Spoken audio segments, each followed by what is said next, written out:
Bring that on.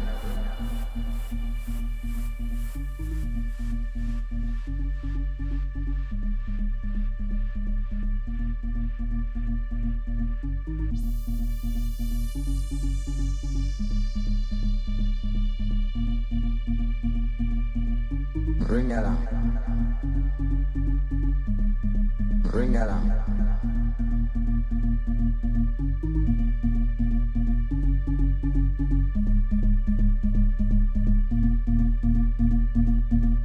Bring that on.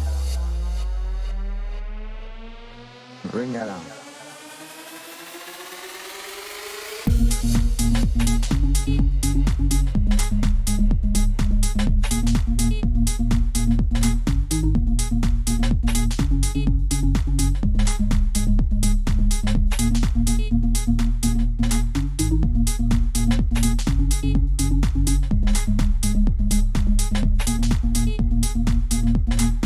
Bring that on. Bring that on.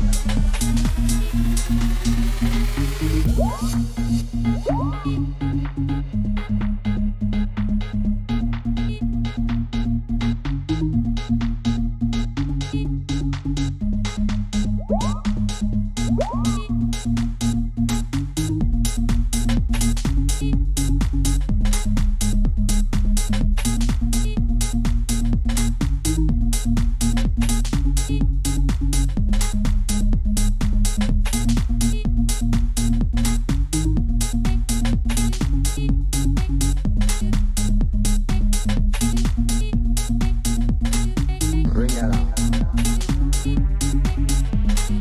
Bring that on.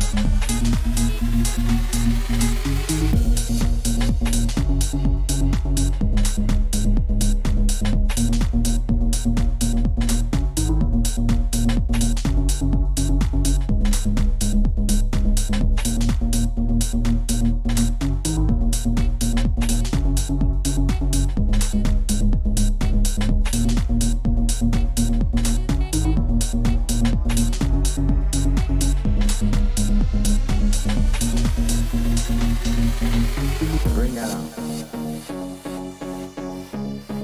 Bring that on.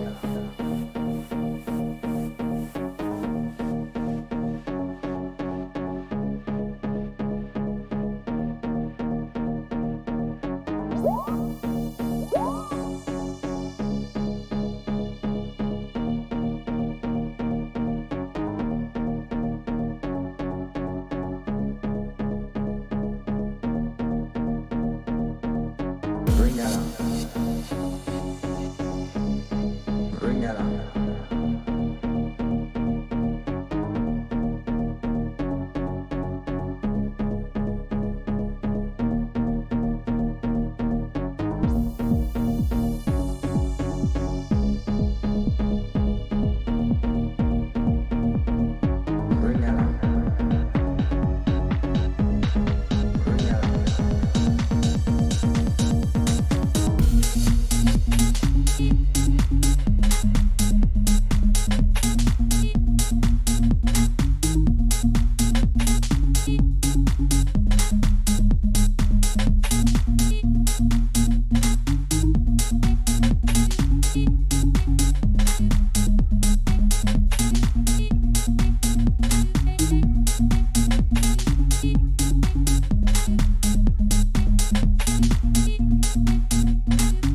Hello, people of the internet, and welcome to episode 29 of the Unnamed Games podcast. And it's a special edition. As you can see, down the bottom there, I've put the Unnamed Games podcast live. So we're currently broadcasting to 0 people. Who knows, somebody might join in somewhere along the line.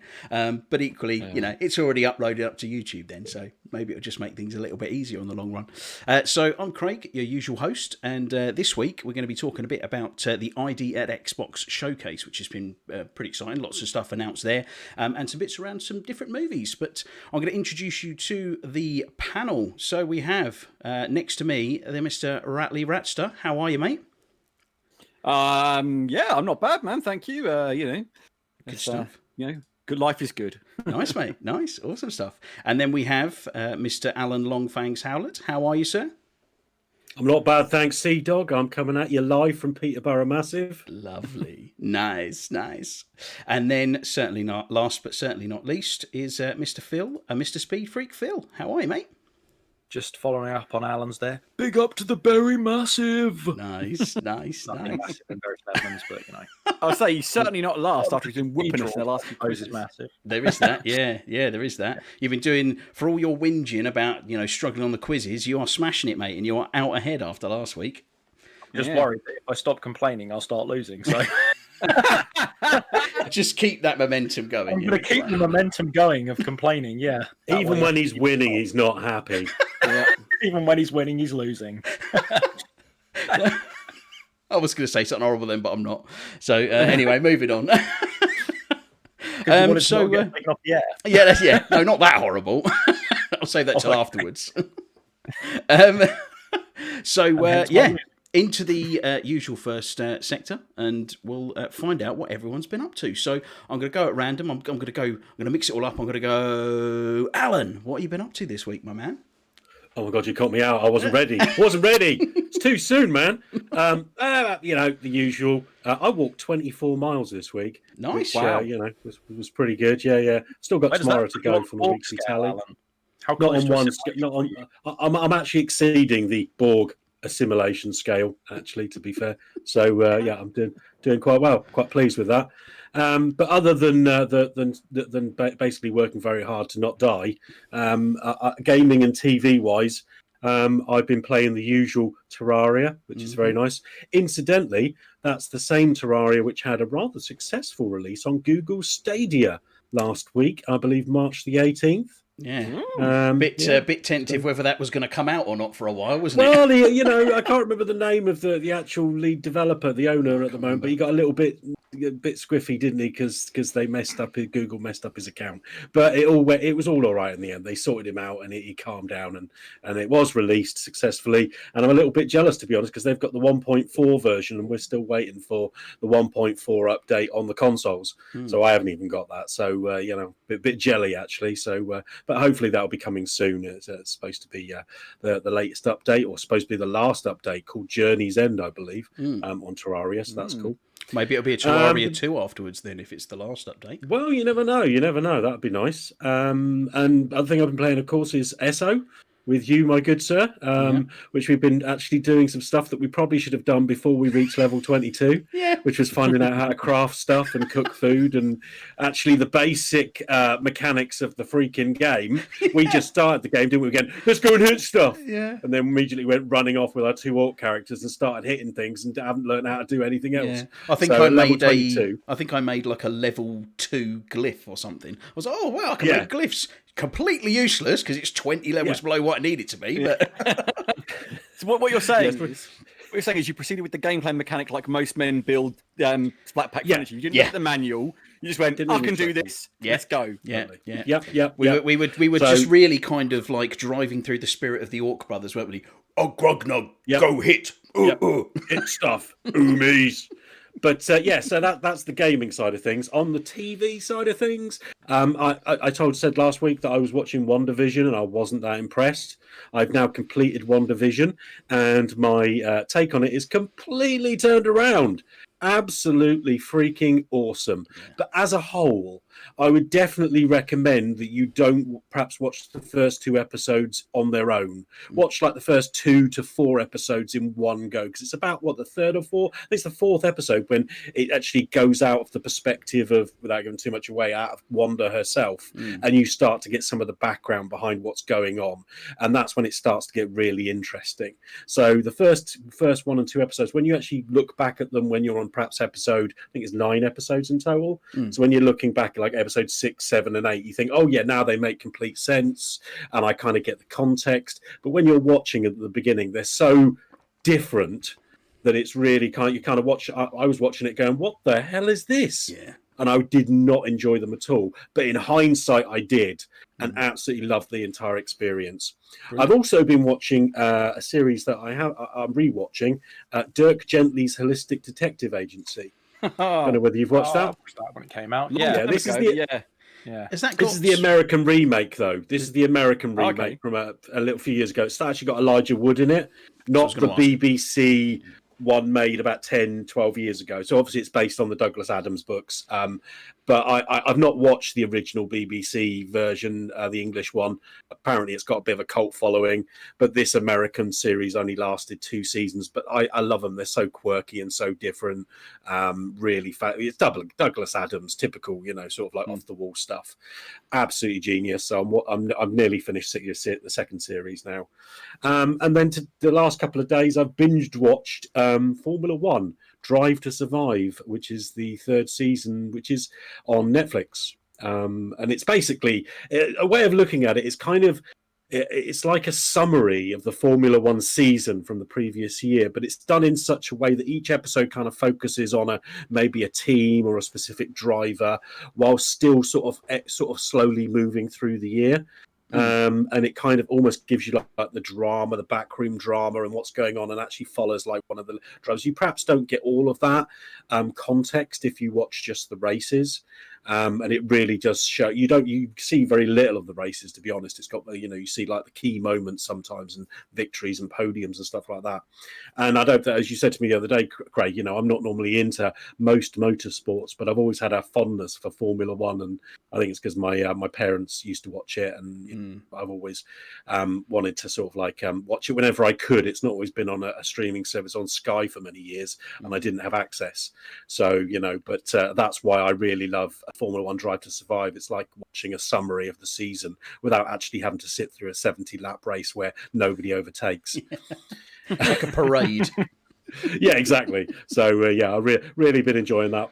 Only took me about 2 days to watch 9 episodes, because and they're not short. They're about 45 minutes long, but I really enjoy the experience and everything else. So yeah, that was my week, really. Nice, mate. Awesome. Cool. Right, well, let's move over again, and we're going to go and speak to Mr. Phil, Mr. Speed Freak Phil. What you been up to, my man?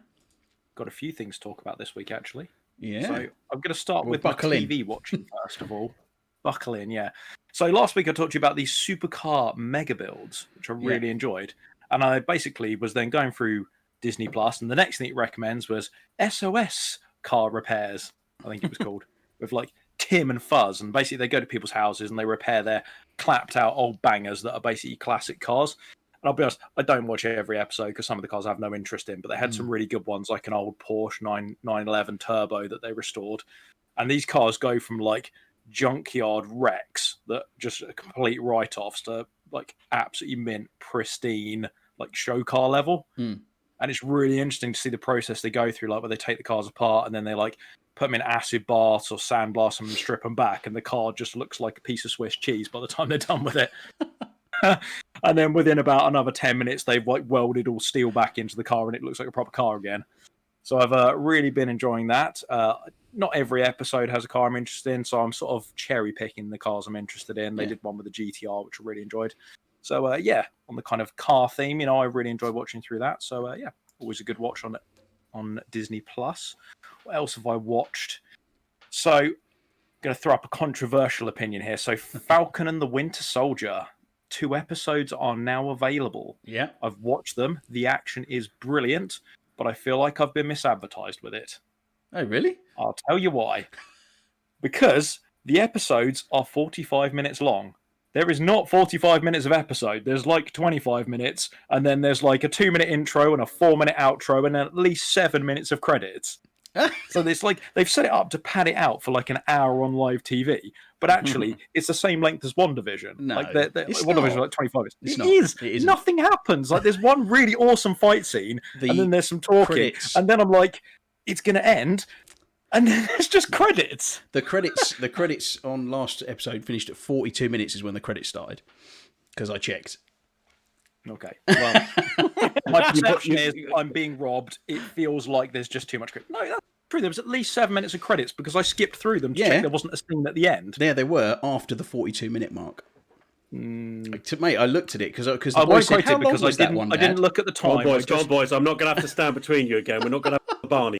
Right? Fine. But that's my opinion anyway. That said, though, brilliant show. The action is fantastic on it. I'm loving where that's going. Every episode leaves me wanting more. So yeah, I think I haven't watched episode 2 yet. I need to get on that. I'll get on tomorrow because I've really enjoyed the first episode. With a star-spangled man spin to it. There we go. That's in the synopsis, so I'm not giving anything away in case you're wondering. So yeah, that's kind of been my TV watching there. Actually, no, it's not true. I watched some more Sword Art Online, and I thought I'd readdress this because last week Ratley turned it into a discussion about tentacle porn, which basically undermined every conversation we could have had that week about it. But I thought I'd redress that just in terms of as gamers, because the premise of that show is that they basically have invented VR MMO tech. So you put the thing on your head, it drops you into a virtual world, and you move around like you would move around in the real world. Ready Player One. Like Ready Player One, but the next stage. So in that, they're still moving their arms Ready around. Player One? One, yeah. Lost my words there. I thought it was Ready Rail Plum. That was the best remix of that title ever. Player One Ready? What? Yeah, it's like that, but the next level. Because in Ready Player One, they wear suits. They're conscious in it. They're moving their arms and legs. They're running around on treadmills. In that, you just lay on a bed, you pop your headset on, and you don't move. Oh, it's like straight into the brain. Yeah. Right. And it directly connects to your brain, and then it's like it imprints on your brain. So the sense of touch and movement and feeling is all in there. And the whole premise is that this genius, Kayaba Akio or something his name was, invented this, and he invents a game called Sword Art Online. And it's the first game that takes kind of full use of this full dive tech where you're completely unconscious in it. And he gets 10,000 players into the game as the first people in there. And there's no log out button. And he traps them in the game for 2 years. And if they die in the game, they die in the real world. Nice. So it's like it's like Saw then. Yeah, sure. Why not? It's like that. But I mean, obviously there's more seasons. That's like the first season. It's so many questions. Season. Yeah. Many questions. But I mean, as gamers, I think that's a really interesting premise. Like, both me and Craig have VR headsets. We think VR is fantastic. There's definitely a future in VR gaming. That's like almost like the end point of VR gaming, where you're physically diving into the game and what you would move around like you would do in the real world, but it's a virtual world. Yeah, that's crazy, man. Well, that's the thing. I mean, I can't help but feel there's also an advert for not pre-ordering a game. So you wait for the reviews. When the reviews go, there's no log out button. We're all going to die. Like that's the review you want to read first, right? That's the review that Craig's been reading every time. Look what happened with Avengers and Left Alive. And does nobody notice in the real world that these 2,000 players are permanently logged into this game? Yeah, and they notice. I mean, why did they not die in the real world? Because their bodies would starve and die of dehydration. Yeah. Do they put them on IV or? Yeah, they do. Yeah, they literally after about 4 days, like obviously they're realizing that people are dying in the headsets when they're taking them off, so they stop taking the headsets off people, and then they have to move them all into hospitals and put them on IV drips and stuff. I thought of everything. Look. Yeah, that legit happens. That's exactly what happens in the story. They'll get moved, and there's a bit in there where, like, after about 2 weeks into the game, loads of people start passing out but not logging out, where they're being moved to hospitals and they're on life support in like ambulances and things. Well, it's like effectively what you see or what our reality is electrical impulses in our brain, isn't it? So something like that isn't. I guess it's science fiction at the moment, but the amount of things. It's all a stimulation. That's it. The amount of things that are real that are real now, mobile phones and things, 40, 50 years ago, people have gone, not a chance. Even 20 years ago, if you'd have said, I can sit and watch the entire collection of a TV show on my tiny little mobile screen just out in the middle of nowhere, people would have thought you were insane, wouldn't they? And technology's moving at a pace, so let's just hope when that does come around, we can log out. Yeah, I was going to say, whenever I Don't have worry, a boys. conversation- I'll test it first. I'll let you know. And if I'm not Phil's on the the guinea podcast pig. next Yeah. week, Yeah. come and save me. That- Log that- in and save me. Well, We've that got to weird complete the technology game. discussion, I always come back to my dad was a little bit older than most people. For my generation, I had quite an old dad, and he would always tell me the story of when colour TV was first a thing. It wasn't something that obviously, like, we take colour TV for granted, right? We have these massive widescreen TVs, everything like that. But he was saying, like, they actually went and took a trip to London to go and see a colour TV in the shop windows on Oxford Street. And apparently they all stood there, and he was like, he would tell me they stood there and were like, oh my God, look at the colours, it's so lifelike. And he said to me, he goes, and you look back at it in your mind and you go, it was rubbish. There was barely any colour in it. It was completely washed out, but it was so mind blowing to perceive at the time. Yeah. You know, that it was crazy. I mean, I worked in a fast moving tech industry for years in the mobile industry, and I remember the first colour screen mobile came out, had 64 colour screen. And everyone was going nuts. Yeah. And it was like colour screen, oh my God, because we come from monochrome screens. And now you look at it, and I've got a phone that folds in half with a massive colour screen in the middle of it, a 2K colour screen in the middle of my phone that I can literally fold in two. Yeah. This kind of stuff would have blown my dad's mind, you know. It's absolutely crazy. Yeah. You know? Yeah. Do you think where we're going to go with it? You can imagine, like, I don't know, wearing a T-shirt with a screen effectively in the material. We're not far off that with foldable displays and stuff. Do you know what I mean? You can change your T-shirt to have whatever logo you want on it for that day. Yeah, man. We can all walk around advertising for big corporations and get paid for it. That's it. There you Yeah, go. Look, get a walking kickback off it. billboards. Great stuff. This was close to the conversation I wanted to have last week, but it got derailed. So good work, boys, for staying on topic. I appreciate that. And let's keep it there. We don't want to derail it again, and particularly don't want to go on to that other subject that will not be mentioned again. Let's move on to the gaming side of this week, shall we? Right. Sorry. Anyway, Mr. Ratley. Gaming side. Gaming this week. Oh, I don't think sorry. Phil's finished. Phil's not finished. Sorry, mate. Sorry. I haven't. It's gaming. I want to talk about gaming because it's been a good week for Game Pass this week as well. Because I downloaded, one was a Game Pass, one was a free trial for the weekend. So a couple of games I was playing. Firstly on Game Pass, Octopath Traveler. What a brilliant little game, actually. You know what? I saw it on Steam as would you be interested in this? It's coming out in 3 or 4 months. And I had it on my wish list. And I thought, I'd like to give that a go because it's Square Enix and they do all the Final Fantasy. I tend to like them. But I don't really like pixel art stuff because I think they've just been lazy and they could have made it look better. But we won't go into that because I'm sure I'll get panned on it. Phil's all about if Phil made a game, it would be the most lifelike graphics ever. He would be the best game designer in the world. He's fantastic at game design. It's the Donald Trump of game design over here. I will build that wall and it will be so realistic they'll pay for it. They want graphics, I'll give them 400 frames a second. Anyway, Yes, Phil, go on. Pixel art. But yeah, that was pixel art. But you know what? I thought the design of that three-dimensional style pixel art, I was like, you know what? If I'm going to play a pixel art game, that's the one. That looks really cool. So actually, I jumped in and I played the first character through, and then I've just played through and found a second character, and I'm playing through their little story arc. It was really good, actually. I like it. I like the little, you buy your gear, you level up your stats, you unlock skills. Yeah, it's been rated quite highly, I think, because it was on the Switch first. And again, it's not my type of thing. I don't mean to cut in here, but because I would have said it before, but I might as well mention it now because I've been playing it as well, and I totally agree with you. It's not normally my type of thing because it is effectively a JRPG, Final Fantasy-esque type thing, but it's not so cutesy as Final Fantasy. It's a bit different in the way they've done it. But yeah, really quite interested, and definitely the draw for me was that kind of the 2D pixel art, almost like a kind of a pop-up book. When you used to get them pop-up books, you open up and all of the scenery would pop out. It's kind of like that the way you play it, and it's really interesting. It looks like a fun little combat system as well. Yeah. Looks like a really upmarket play, where you've got the pop-up bush at the front and the actors are behind it, and then there's another scene behind Except that. for the cheap rubbish graphics. Yeah. Exactly. Yeah. Pixel art graphics. Who would do that? Lazy developers. That's. But you know what? I would highly recommend it, especially since it's on Game Pass, so it's free to check out. Because I was thinking about checking out on PC, so that was just a win for me. I saved myself 25 quid. And especially Phil, what we've done for you this week, because we knew you were going to talk about pixel art graphics, is we've put Ratley in pixel art today. So he's he's having a little signal issue today. A little bit. He does shuffle in and out, doesn't he? It's great. Yeah, just so you can see the difference. They're using retro graphics. Didn't you play Hot Pursuit as well this week? Yeah.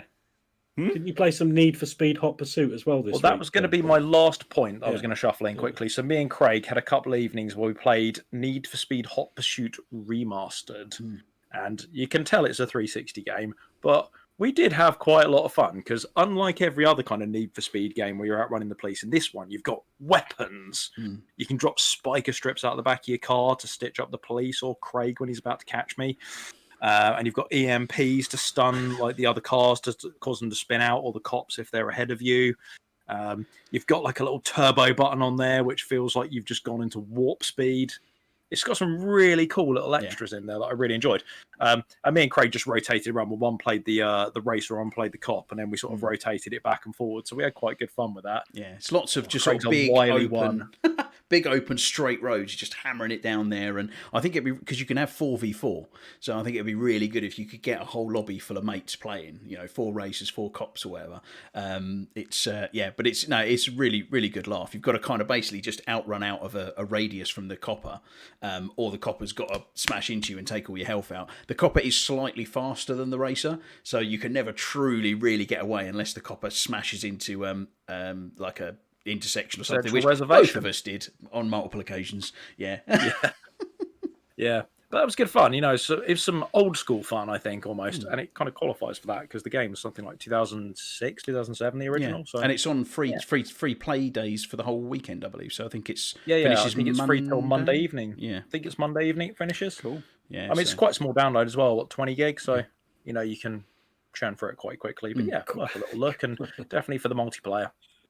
Yeah. And that's it. That's my week. I told you, buckle in. It was quite a lot to talk about, but nice. It's been a good week. I've enjoyed it. Good stuff. Well, mine's going to be relatively short. I'm going to jump in front of you, Ratley, just because I was going to go along the car theme that seems to have been very themed throughout this so far. And so we had F1, and we had Need for Speed. We've had that show on Disney Plus, and I, for some reason, I'm not even sure why I just got the urge to watch it, but I've been watching all of the Fast and the Furious films this week. Family. So I've just this afternoon watched Fast and the Furious 8. Is the one I've just watched, and that is by far. So I mean, they've always been far-fetched. They're not really based in reality. They're just a bit of fun, but they have got progressively. Really, they're not based in reality. No, they're really not, Alan. I hate to break it to you, mate. I thought that's how all Americans drove. Yeah. I definitely remember seeing on CNN News about a guy driving a Lykan Hypersport across the towers in Abu Dhabi. Yeah, that was number 7, I think. Yeah, he jumped from one building to another building to another building. Yeah, but like in this one, they're just like they've got. The main character is in like a kind of a muscle car, and all the others have like gone around him and like fired harpoons into his car, and they're all like kind of pulling the car to stop him from going. But because he's a tough guy, his car's tough too, and his car, when he revs it, he can pull it, and he revs it so hard that he pulls the door off one car, and then he reverses, and 2 cars flip up in the air and smash into each other. It is just ridiculous. But having said that, it's quite good fun. And that's why I wanted to watch them, because I've got that Now TV subscription from watching Justice League. And I saw Hobbs and Shaw on there. I was like, I want to watch that. I'm going to watch all the other ones first, forgetting what a marathon it was to go through all the rest of them. So, where are you watching them? Do you have the DVDs? So I watched most of them on Now TV, and then I've watched Fast and Furious 8 on Apple TV. Got the upgrade to 4K on that one, Craig? Yeah, that's it. Yeah. So I've just been doing that, and obviously played a bit of Need for Speed, a bit of Elder Scrolls, and a bit of Octopath Traveler. Other than that, I've not really dipped into anything else. But yeah, so mine's short and sweet. But I'll move over to Mr. Ratley Ratster now. What have you been up to, bud? I'm going to completely derail the whole, car theme. I've done nothing car theme this week at all.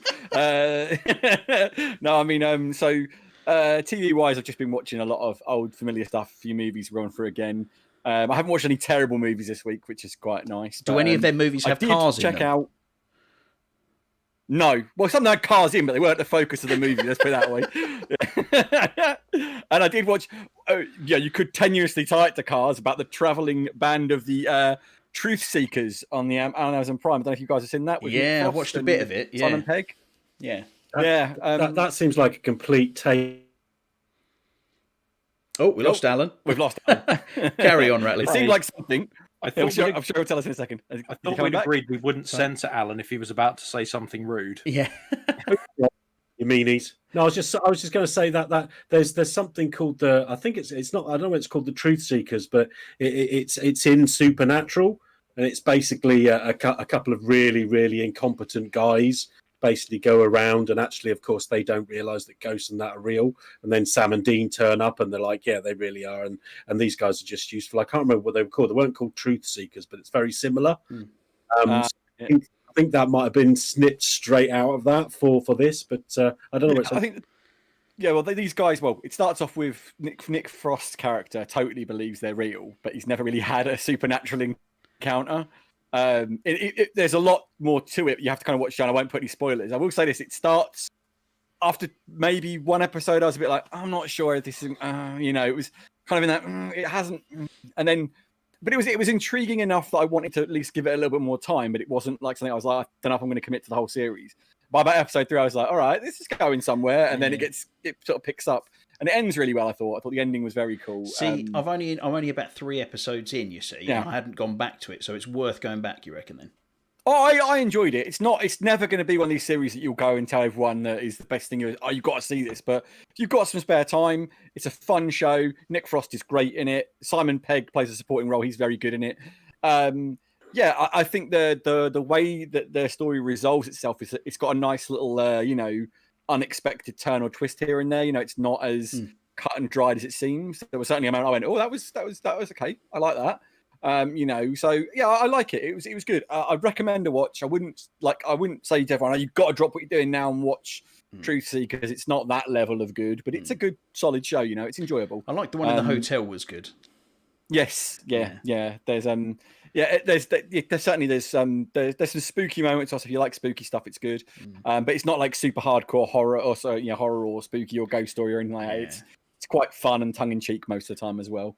I also, on the gaming side, I dipped my foot into the Avengers this week, and I know Craig knows about this because we've had a discussion.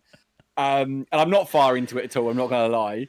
And I'm currently at this point where I'm like, I'm not sure I want to play any more of this game. I had a free copy, so it was kind of rude not to. And I've always said I wanted to have at least a point of reference and education, so I know why I don't like this game. I've played it, I've tried it, or why I love this game. And Avengers is just, well, I mean, everything that's been said about the Avengers is everything I would say about the Avengers, basically. Like, it's a game of two halves, isn't it? The game is beautiful. There's no denying it looks great. Some of the facial animation and character work is absolutely stellar. I mean, just absolutely stellar. The voice acting is unbelievably good. Like, across the board, everything I've encountered so far has got top-notch voice acting, great delivery. I mean, it was bound, Craig said it's bound to be, but sometimes you get great voice actors and they deliver very wooden performances, but that really isn't the case in here. Everyone really commits, really does a great job, especially the girl playing Miss Marvel, Kamala Khan. She's great, really great. And then, it starts really well. You start getting characters, and then you get to the point where the loot system starts to get involved, and you get the sort of side missions and the like stupid objectives that you have to stand in a spot and defend the spot, and you've got like. And I said to Craig, I was playing as the Hulk, and it's like this area that's barely bigger than the Hulk. So basically, I have to stand there as a basically prone target whilst everything just attacks me whilst trying to kill it before it kills me. It's like, who thought this was fun? I'm struggling at the moment to work out whether you're talking, Ratley, or whether it's my own voice in my head, because it's literally saying the exact same words. Yeah. And it really derails what could have been a really fun action adventure game, and it's so frustrating. It's just, it's having now played it as well. Not just heard everyone's opinion. My opinion exactly mirrors theirs, but it's so much more frustrating after having played it, because you can see these bones of a really good action adventure game, and I was enjoying it. I was like, wow, I'm enjoying this way more than I thought I would, and then it just derails it so hard, and it sounds so melodramatic, but when you actually play it, that experience is so jarring and so disheartening. It's just like, why would you do this? It's a huge disappointment. Such a shame. Such a shame. It really is. And I'm not the biggest Marvel or Avengers fan, but I was really enjoying the game. And then it just, and it's relatively early on that it throws this at you and derails it. And you just think, God, how much of this am I going to have to grind through to get to, see the story and the fun bit and everything I'm here, the reasons I'm here, So yeah, very disappointing, very sad, but it is what it is, and I can't change that. And then the other thing I've done this week is play a lot more Sea of Thieves. Been really enjoying that of late. Great fun little game. Although a little bit marred earlier in the week, we had a run-in with some really toxic people on there, hot micing and stuff, which is just they were using some as I say, I'm not offended by people using harsh language at me in a game or calling me names. I don't care. But on a game like Sea of Thieves, do you really want to roll up on someone and start using excessive profanity, right? Because it's there's probably going to be kids on this game, and I think that's really avoidable. Thankfully, they were kind enough to say it to us, and we were, oh well, guess you're getting a report to Microsoft and getting banned then, aren't you, mate? What a shame that is. It was instantly got the reports through and got the action taken. So yeah, credit to Microsoft. But I mean, I do love that game. I've been enjoying it. We just played today. Me and Phil Weeks. We did a couple of vaults because there's an event on for the gold hoarders. So vaults, very very easy. We did one session, completed all the quests, got the cosmetics. But they're fun. The vaults are good. It's just a really fun game. I like that game a lot. It's come such a long way since launch as well. That is one of the few real successes as games of a service where the long-term plan has played out and well and has given them a much better, fuller game. And they haven't ever really had to reboot Sea of Thieves. They've just gone, we're just adding and adding and adding and adding. They made a great base for it, didn't they? A really good, because the game was fantastic when it launched. It was just the lack of things to do that a lot of people were just like, I'm kind of bored now. I've done my bit, and a lot of people would just jump in for a quick session just to go for a sale, and that was all it needed, was that meaty content that they really started when Tall Tales? Is it called Tall Tales? Tall Tales was the first big thing. I didn't really jump in then, but Tall Tales were a big thing. And then, it's got more and more. But there's just so much more, in terms of activity. I did say this to Phil, my only one complaint about Sea of Thieves is this. When you start getting to high level, we were doing certain quests, and they just take so long. So to have a quick jump in, jump out session, it's not really a game for that. You have to kind of go, we're going to be here for 2 or 3 hours because it takes so long to get from A to B in Sea of Thieves, which is also part of its charm and part of its brilliance.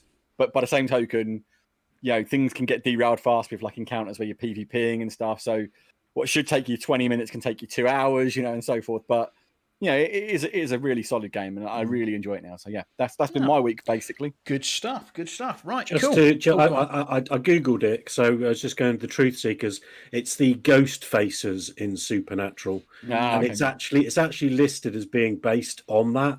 So it's. I'd say the beginning of it, if that's like you said, they don't realize ghosts are real. Nick Frost's character definitely believes that Supernatural is real, but almost everyone else around him doesn't. Essentially, his partner doesn't think so. It's definitely a great watch. Yeah, so I say. Good stuff. Recommend it. Cool. Right. Well, thanks for that, guys. Nice to see what you've been up to this week. So let's move on to what's been happening in the wider world, not just in our universes. So the first thing I want to go through was the IDXBOX showcase rundown. So obviously we've had that, yesterday? Friday, I believe it was. 26th. Yeah. So, Microsoft had 80 odd developers showing various different titles. So absolutely bucket loads of stuff they've been talking about. A lot of it new, some of it we've already heard of, and also an announcement with 23 titles coming to Game Pass on day one. So first off, I was going to just list off the ones that are coming to Game Pass day one, and then I wanted to go to you guys and kind of see what your highlights were throughout it. I know Alan's seen some really great JRPGs he wants to talk about. Anyway, we'll get to that. So the list we had for these are all day one Game Pass games. We've got Art of the Rally, Astria Ascending, Among Us, Backbone, Boyfriend Dungeon, Craftopia, Dead Static Drive, Edge of Eternity, Hello Neighbor 2, Library of Ruina, Little Witch in the Woods, Moonglow Bay, Narita Boy, Nobody Saves the World, Omno, Recompile, Sable, Second Extinction, The Dreams Elsewhere, Stalker 2, The Ascent, Undungeon, Way to the Woods, and Wild at Heart.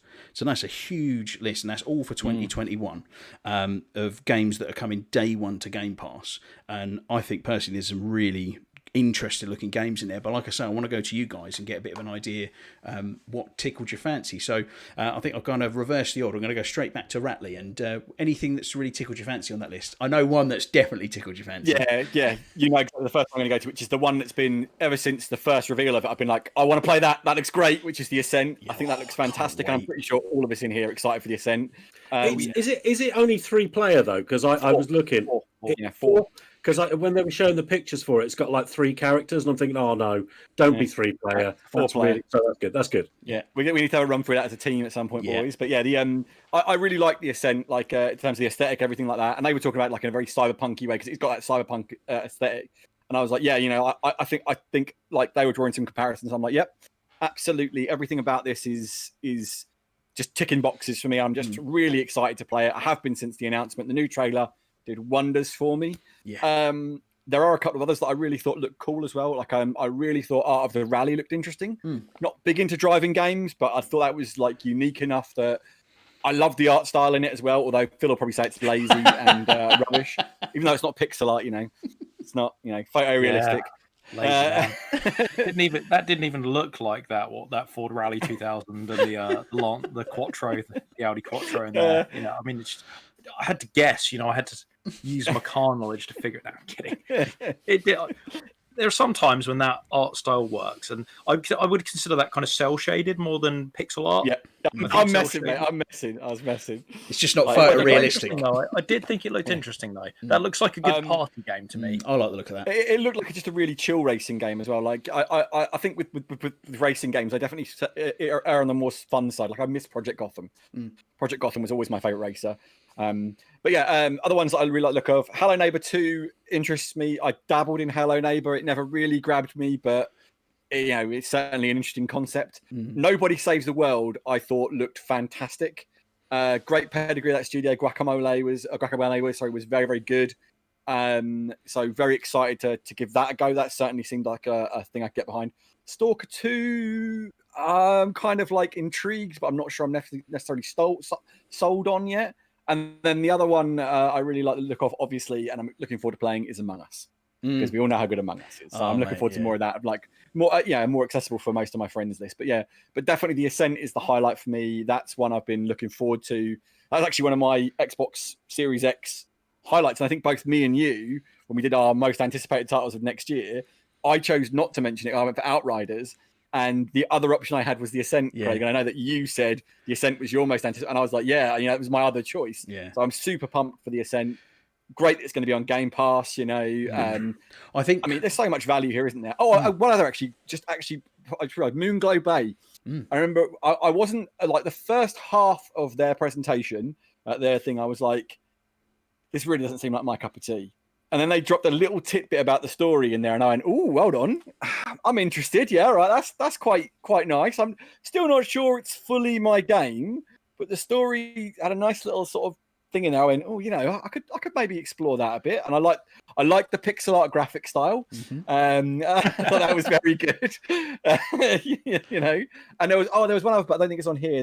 It's not on this list. There was one other which isn't on this list from the showcase though, which was Song of Iron, I think it was. Oh yeah, that looks good. Yeah, and that was one I really liked the look of. Cool.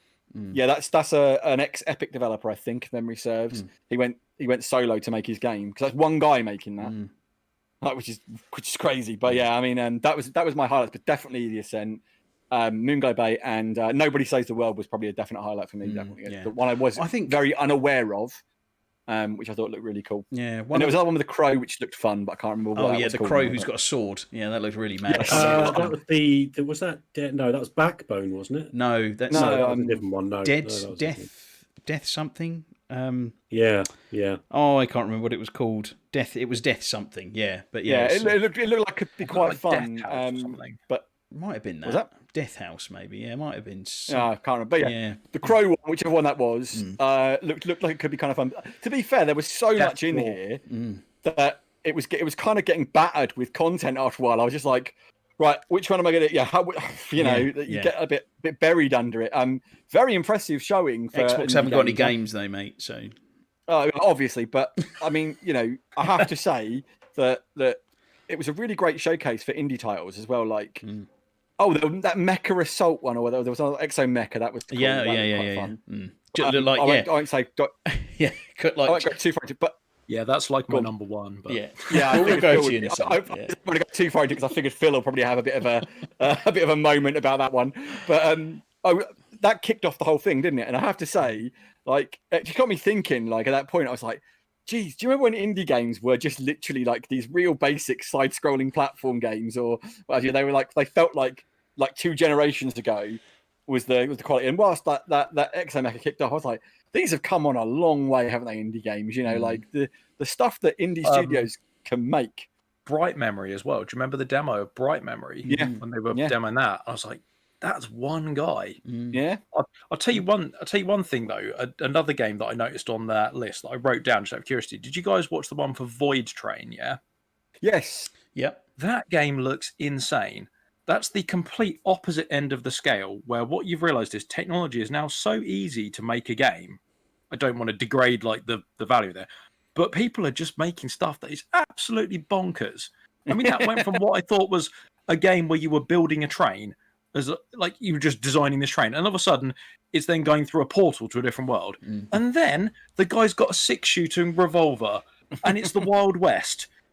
And then the next one, he's swimming through the air and he's got a rope tied to his train and he's got his 6-shooter shooting rocks. I'm like, whose mind came up with this game? Like, what is going on in this director's head? It's so mental that the concepts can become reality so easily now, isn't it? That limits your imagination. That's it. It's just and it's great to see because, like, I always think back to the Portal example. Portal was like a group of students, wasn't it? And just an idea, and they had help making that idea. Nowadays, they wouldn't need that big studio support to make the game look that good. You could just literally have a group of students make a Portal, which is incredible. And with things like Unreal Engine, these small developers, they don't have to pay for the engine. They get the engine for free, and they can just do like a profit share system at the end of it if their game makes enough money. Which again is a fantastic, a powerful engine like Unreal. That's before that would only top end stuff would only have been available for studios that could invest the millions of pounds into them that they'd need. Yeah, it's absolutely incredible, and props to. It was really nice to hear the guy from Xbox talk about the support Xbox give and help these new developers, get their first game published and get out there and things. I think they said there was a stat that it was over $1 billion been made by indie developers on Xbox over the past 2 years or something crazy. I was like, that's a great stat, and not just for Xbox blowing their trumpet, but like just in terms of helping people do what they want to do and achieve things and that. Great, good to see. A really great showcase overall. Like I say, few real standouts for me, but the Ascent is the big one. I'm so excited for the Ascent. Yeah, awesome stuff. Yeah, I think big takeaway from me, without going into mine straight off the bat, is the fact that you've got 23 of these titles literally day one. If you're a subscriber, even if you go, that looks quite interesting, you may not necessarily have gone, that's worth me spanking 15 quid or 20 quid on it because I'm not sure. It's like having a demo that never finishes. You just go, heck, and plus a lot of these games will be relatively small, so they won't take a long time to download. Stick them on, have a bit of a blast and see what you think. And you don't mind then going, I stuck a couple of hours in, you know what, it's not my thing. I'm just going to delete it and move on to something else, rather than then feeling a bit resentful, like I really should finish this game because I spent the money on it, but I don't really like it. That's a horrible place to be in. You end up, you're playing a game for totally the wrong reason. So yeah, I think it's just fantastic, really. Mr. Allen, we'll go on to you, my friend. So tell us about all those wonderful JRPGs you saw. No, I'm only joking. Good move to leave me after him. I totally agree with what Ratley was saying. I think it's absolutely fantastic, that there's all this support coming from Xbox for these indie developers that give you this, that give the customers so much choice and so much variety in the type of games that are available to them. Upon saying that, I'm afraid I am definitely one of those people that it has to have something really special or something that really jumps out at me for me to try it. I do tend to play games, and I play them for a long period of time, as we've discussed before. Things like Ark and Terraria, I've got hundreds and hundreds of hours in those games, and I don't generally kind of jump from small indie title to small indie title. And just recently, I would say I don't normally play those sorts of titles, but I've just been tempted by Curse of the Dead Gods, which I've absolutely loved, and just bought off the back of a single advert that jumped out at me in between YouTube videos, and I was like, wow, that looks interesting. I looked through a lot of these games, and not a lot of them really jumped out on me, if I'm really honest. I mean, Ascent, of course, a massive Diablo fan. We were joking about that earlier on. Was how many? I think it's 500,000 monsters I've killed in Diablo. 500,000 monsters, yeah. And I think over 500,000. 500 million gold or something like that. Yeah, half a billion gold, over half a billion gold. Yeah, so which is still small compared to Bruce Studley, an old friend of ours, who's on something like, I don't know, about 3 billion or something. But like 130 billion, I think. Yeah. I mean, I've still played it a ridiculous amount of time. So looking at a kind of cyberpunk type of Diablo, although looking at I think I was about 6 minutes of gameplay on the IGN channel. I watched that. It kind of looks similar, but kind of feels like it plays slightly differently. Seems a bit heavier. You don't have hordes of creatures running at you, but the same sort of concept. So I'm interested to get my hands on that one, definitely. Stalker 2. I mean, I've seen some tech demos for that, which looks very, very, very tasty. However, the actual gameplay itself, I never dabbled in the first title, so I don't really have any basis for comparison. Yeah, Phil might be able to go. I think Phil played that before, so when he goes around to his turn, he might be able to tell us a little bit about the first one. Hopefully, yeah. But from a graphical standpoint, I'm like, whoa. That's shiny. I like shiny. I'm kind of keeping my eyes on that. Only concern I've got with that is they're saying it's released this year, and they still haven't really shown a lot. They're showing like character models and like a very brief and like gun skins and stuff like that. And you're thinking, really? I'm a little worried it might just be a tech demo and not an actual game. Also, quite interested in Among Us, because we've played that on the mobile, but we've not played that on the Xbox. So I'm quite excited. I think we need to definitely get some of that for the pod. Some Among Us gameplay for us guys, because I think that would be quite hilarious.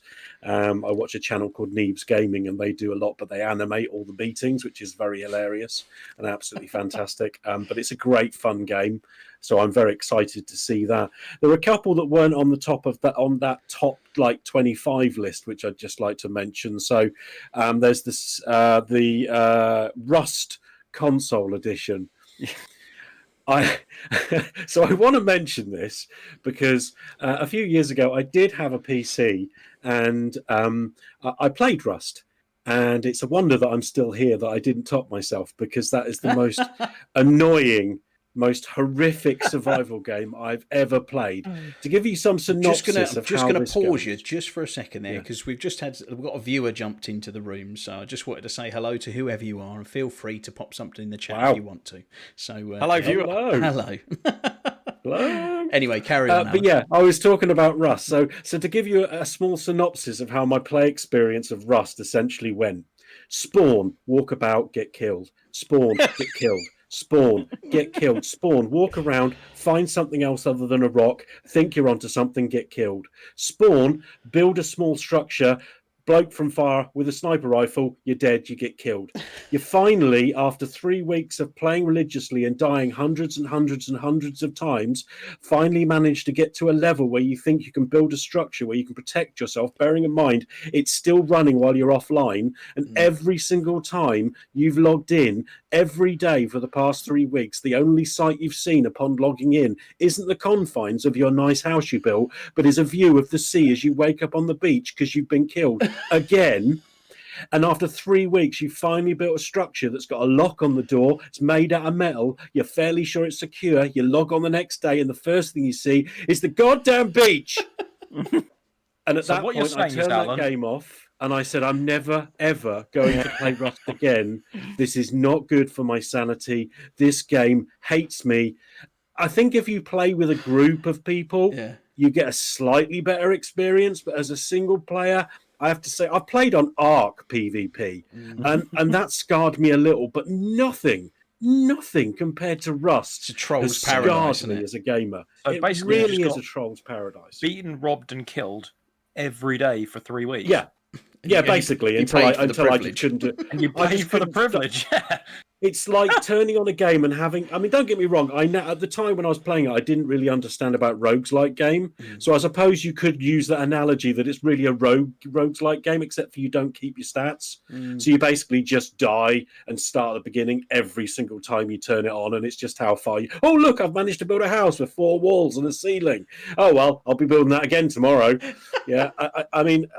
Maybe some members of our audience can say different, but I personally had an absolutely horrific experience. And the other game I wanted to mention was, which actually is on the list for this year, is Craftopia. And when I first saw the trailer for it, I was kind of like, oh, here we go, another JRPG. I have to say, it looks very, very ambitious. I mean, yes, it's definitely got that Japanese sort of like outlook and view as far as the game sort of like and the sort of world. But I mean, I wrote down here some things that are like I saw in the trailer: Pokemon balls, animations on dragons, farming, tanks, cars, fighting, dungeons, planes, skeletons, elephants, mining, I mean, put them all in one sentence. You're like, what were these people thinking? It's like, but Mate, I mean, it's like Void Train all over again. Yeah. But it just emptied the contents of their mind. But I love. You can actually put an elephant in a treadmill to generate electricity.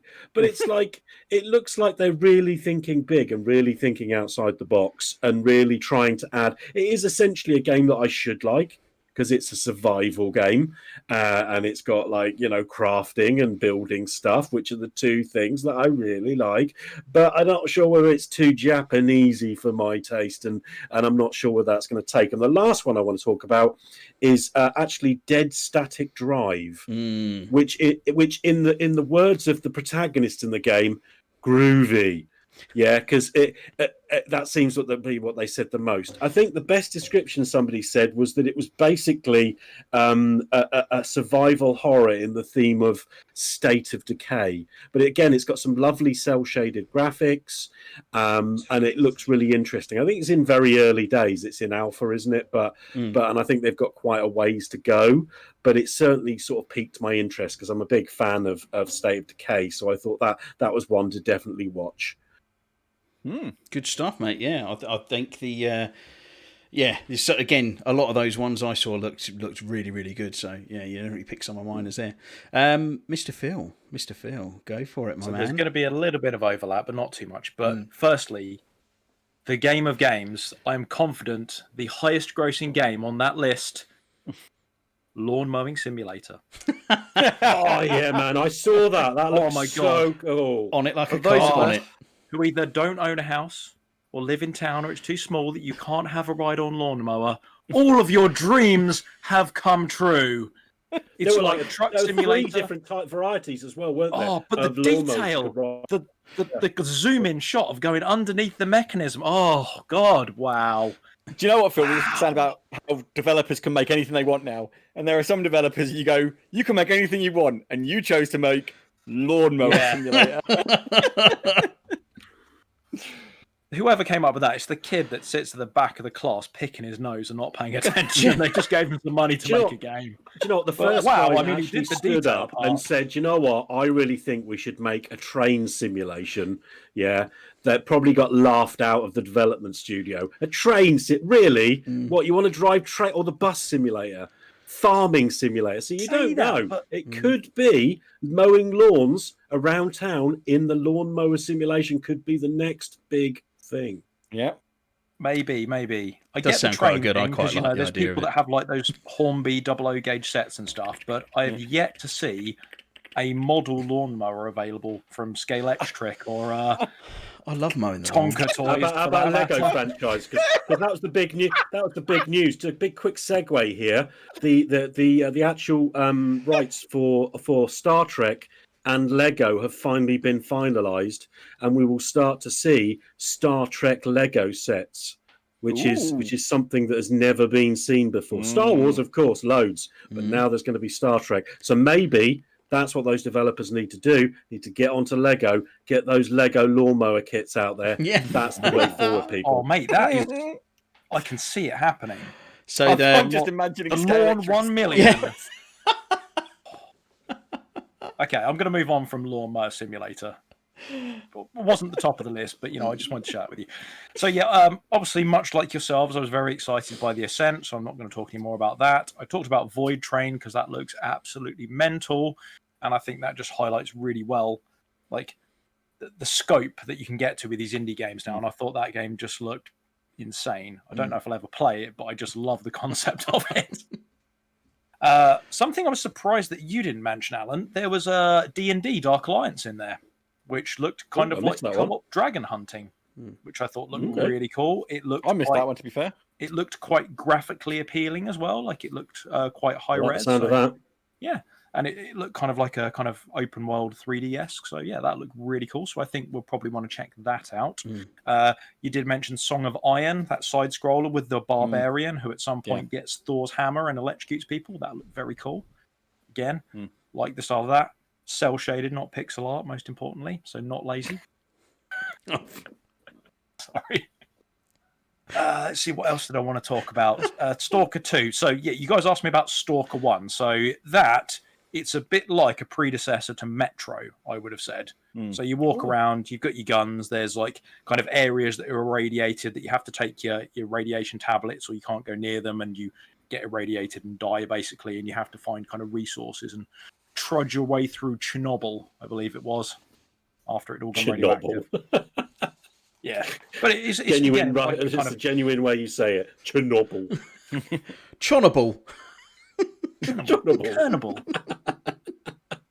Yes. I mean, I didn't play loads of Stalker, but I played quite a lot when I was younger. I'm back on a Windows 98 PC, I believe, at the time, and it's once again it was the prime of graphics, I believe, at that point in time. So. Stalker 2 is looking like it's going to carry on that legacy of looking uber pretty, and yet the monsters will be terrifying no matter what they do. Yeah. So yeah, I'm quite excited for that. That looked good Craig as well. won't be playing that one then. I don't know. I will probably, but I'm okay if the games are a bit scary, but you actually like Doom is quite terrifying at points, but you are powerful and you can take these bad boys out. It's when you play games where the monster is unkillable and you have like a stick or something, and all you can do is run and scream and hide in a corner. So have you played the most recent Metro 2033? Yes, I have. Yeah, first opening level where you get chased and you have to. Yeah. Yeah, it feels a bit like that, doesn't it? Yeah. It was luckily skiddy so pants it gets you time through that. Yeah. Cool. So yeah, that was good. Obviously, we talked about Craftopia. That looks very interesting as well. So things that we didn't talk about in the JRPG front, the Astria Ascending looks very good. I like that. I wrote down written by Kosugi Nojima, who also wrote Final Fantasy X and the Final Fantasy VII remake. Exactly. Trying to sound knowledgeable there because I like it. Good work, Alan. I especially liked the art style of that game. I love the detail and all the characters. Like that's a side scroller where they've really gone to town. It makes me think a bit of Streets of Rage actually, where they took it out of that pixely and just made it like super high res and new. But it had that that asterisk and it almost has that kind of glossed over, like it looks like a kind of parchment look to it as well, which I think is really cool. So I'm very intrigued to dig into that and see what the actual systems running in the background is. Kind of almost had a bit of that Octopath Traveler, like, obviously you equip the weapons and the stats for each of your characters and ability party. Also made me think that's probably a phone game at the same time. Who knows? So yeah, I was very excited for that. I'm looking forward to playing that. Also wanted to talk about, I'm surprised nobody else mentioned Second Extinction, which looked like Left 4 Dead but with dinosaurs. That one's it's been announced several times. There's been quite a lot of trailers for it, I think, and it looks all right.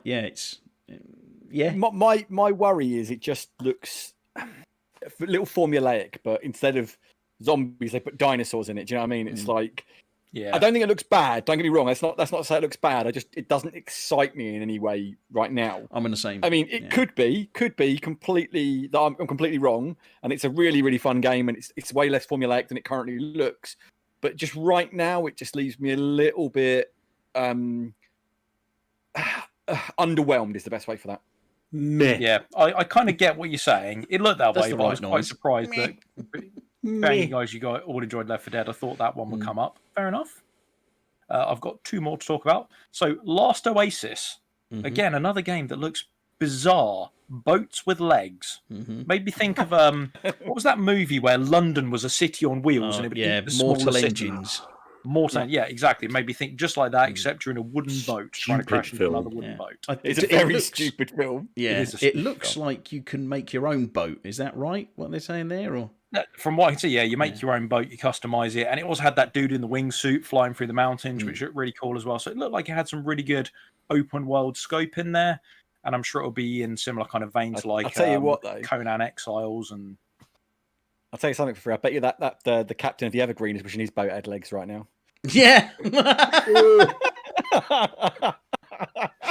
mate, that's got a suck in it. Not only is he stuck there having an extremely long work day, there's a chance he's going to have a very tough conversation when he gets back to head office, isn't there? You're responsible for the worst shipping crisis in the last 50 years or whatever. Oh, my days. Oh, yeah, that was painful to watch. Anyway, Phil, sorry. Go on. Last two I'm going to talk about quickly. Edge of Eternity, another JRPG. I actually bought that on Steam as early access about 2 weeks after it launched. So I've invested in the game. So I'm actually really excited to see it's coming to Xbox. I invested in it because it looked super pretty and super JRPG. I'm less sold on the combat because it's kind of like when you do the combat, you start off at one end and the enemy's at the other end, and you have to move between the squares to attack. So like you can move up to like 3 squares, and then you get there and then you pick your type of attack. Like and battle the enemy will attack chess. you back. Yeah, battle chess, but in a JRPG. But the rest of the game looked like it was open world and 3D, and you run around, and it looked really pretty. So in a bit of two minds about that one. Not so keen on the combat. The game world looks brilliant, so I bought it because I wanted to see what it was like, and now it's coming to Xbox. So I think that's only a good thing. And they were saying they were trying to get more JRPGs over onto this side of it. I think that's a good one to go with. Oh, good. I know you're excited. And finally, the game that I'm most excited about is Exomecha. That looked like Titanfall and Transformers and Planet Side, robot. and Battlefield, and God, Crisis, and it's like they mashed everything together and then set it in the year 3000. It's like they had absolutely no original ideas and took concepts from everybody else and mashed them together to make a game that was totally original. yeah. Yet it's got massive robots fighting in it. And To I'm be excited fair, about yeah, that. when you saw those two robots kind of having a sword fight with shields and that, it did look pretty cool. Yeah. Yeah, I was kind of like, oh look, a generic budget Halo game, and then the big robot shop was like, oh, hold on, whoa, I feel a little harsh here. And then there was a bit where he roped up into the helicopter thing, and I was like, all right, that's kind of interesting. And then there was like, and then the big dinosaur thing. I was like, what the hell is going on?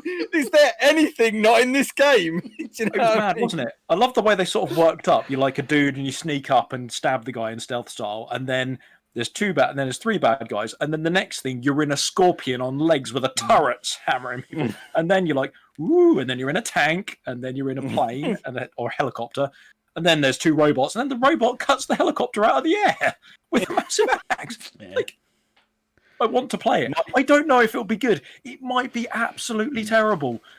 But God, I want to play it just to Now see. that one? I can't remember. Was that That's one this year. I think it was It was this year, yeah. It's quite soon as well. Yeah, sorry, no. It's Second Extinction was in the Day 1 Game Pass, wasn't it? Has the Exomecha was? No, it wasn't. No, that's No, I think that's going Exomecha's to be gonna have be to paid, pay for. But as it's an indie, I'm hoping it'll be kind of like 20 quid, 25 quid. My and it'll be concern- on that. Yeah, my concern right now with that game is that is it trying to do too much to do anything well? Do you know what I mean? Will it be a case of we threw everything, including the kitchen sink, in here, but it's a really rubbish kitchen sink along with really rubbish everything else? Yeah. And that'll be my concern. I mean, if they pull this off, that could be a real like winner of a sleeper little indie game. That I think that could be something special if they pull it off. There was one key moment I saw, and it was an animation. Again, I don't know how far down developed this is, but your character goes and like sticks a grenade or something on another character's chest, and he just sort of went, and just sort of fell over, just not animated. It was a bit, and it looked.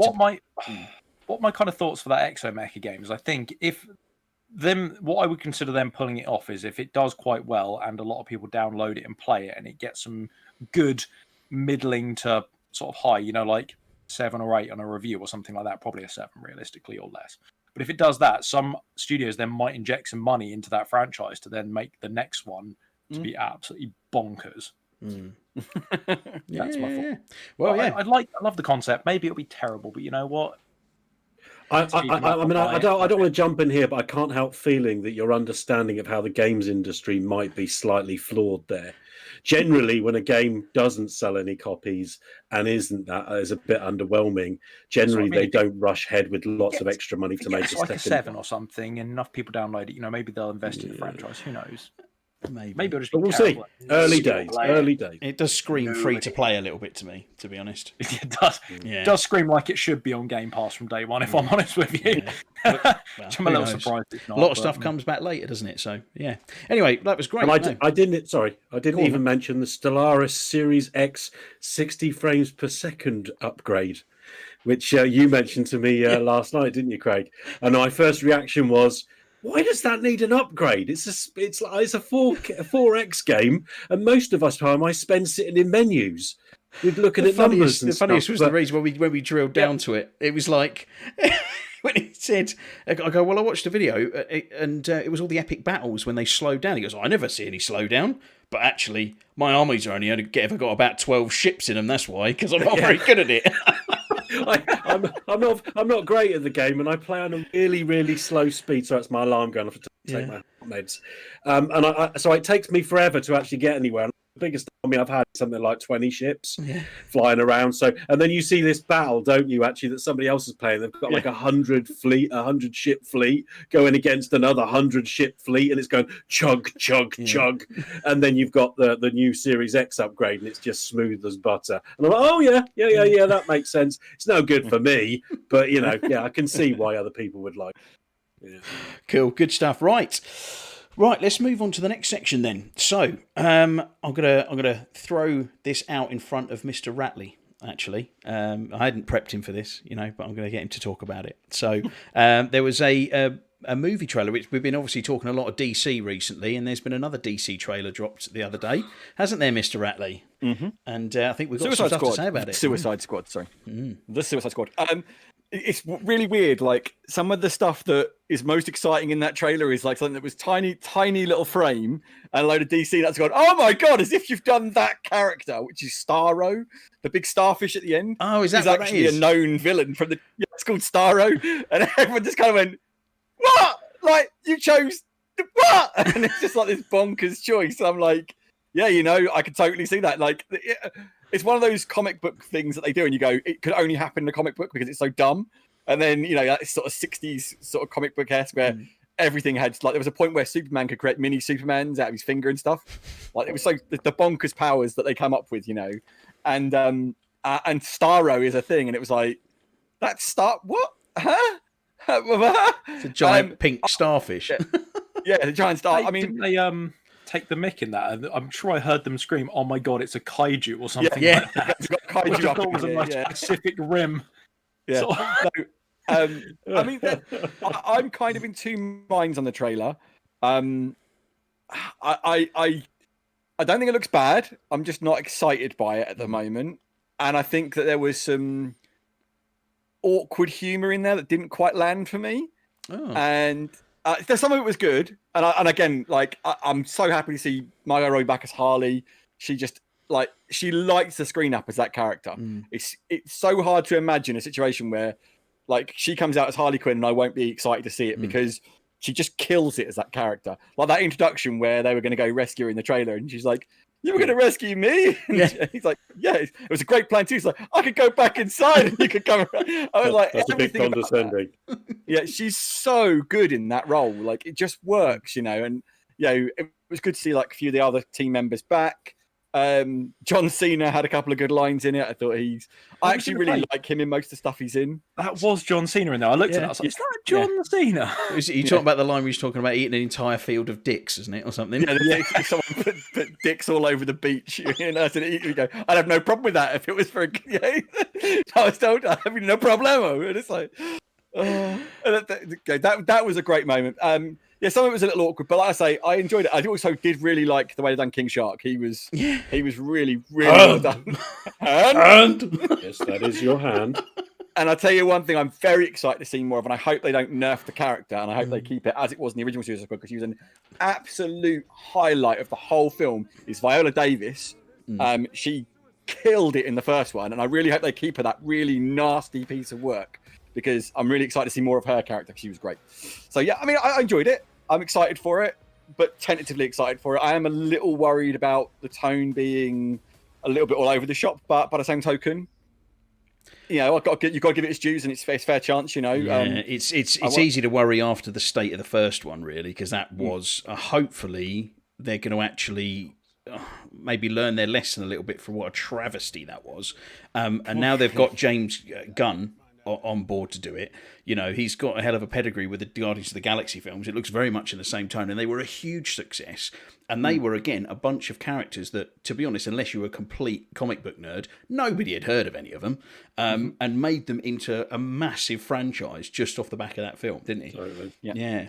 I'm Real I'm excited to see like the realization of it not being. I am really happy that it looks very adult. Like there's a lot of gore, a lot of bad language. Talking about dicks a lot, apparently. And rips the guy in half. Yeah, it rips the guy in half. I was like, wow, you know, they're not messing about. So I was pleased to see it's maintaining that, like, you know, I think. And so I saw someone tweet about this and saying, do you remember where it was Cliffy B, actually, the guy who made Gears? He said, do you remember when the idea of an R-rated superhero movie was nothing but pie in the sky and nobody would dare touch it because they didn't think it would work? And he's like, thank God for Deadpool changing that, you know. And it's so true, you know. Pre-Deadpool, which is a phenomenal movie, so let's not mince words. This movie probably couldn't have existed. No, I don't think. And credit to where credit's due to the Deadpool guys. They really opened this door to happen. So yeah, I mean, like I love talking about Deadpool. I love every interview you see with Ryan Reynolds. He talks about when he talks about the development cycle, where he go, you know, we did some test footage and then somebody leaked it. I mean, I don't know who, but it just went on the internet. It did really well. I think that's a prime example. The studio didn't believe anyone would watch it. Yeah, like they were absolutely adamant no one would pay money to see an R-rated superhero movie. Superhero movies are for kids, and it's like, you know. And he was like, "No, I'm telling you, there is an adult audience for a very adult character, and we can make this happen." And yeah, it was proven, wasn't it? It was such a big movie. Yeah, such a great movie as well. On such a tiny budget as well.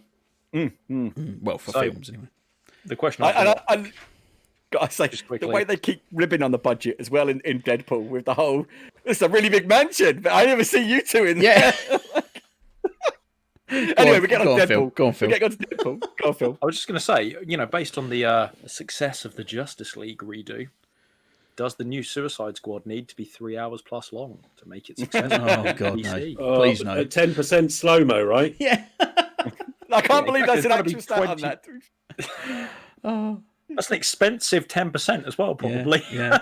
Did you know as well? I saw another stat about going completely off again on Justice League. That did you notice? Because he always said it was 4 hours long, but when you watched it on Now TV, it was like 3 hours and 53 minutes, and it's all because because it runs like 24 frames in the US and 25 frames here. So it makes it. It's that long a film. It actually makes it like 7 minutes shorter.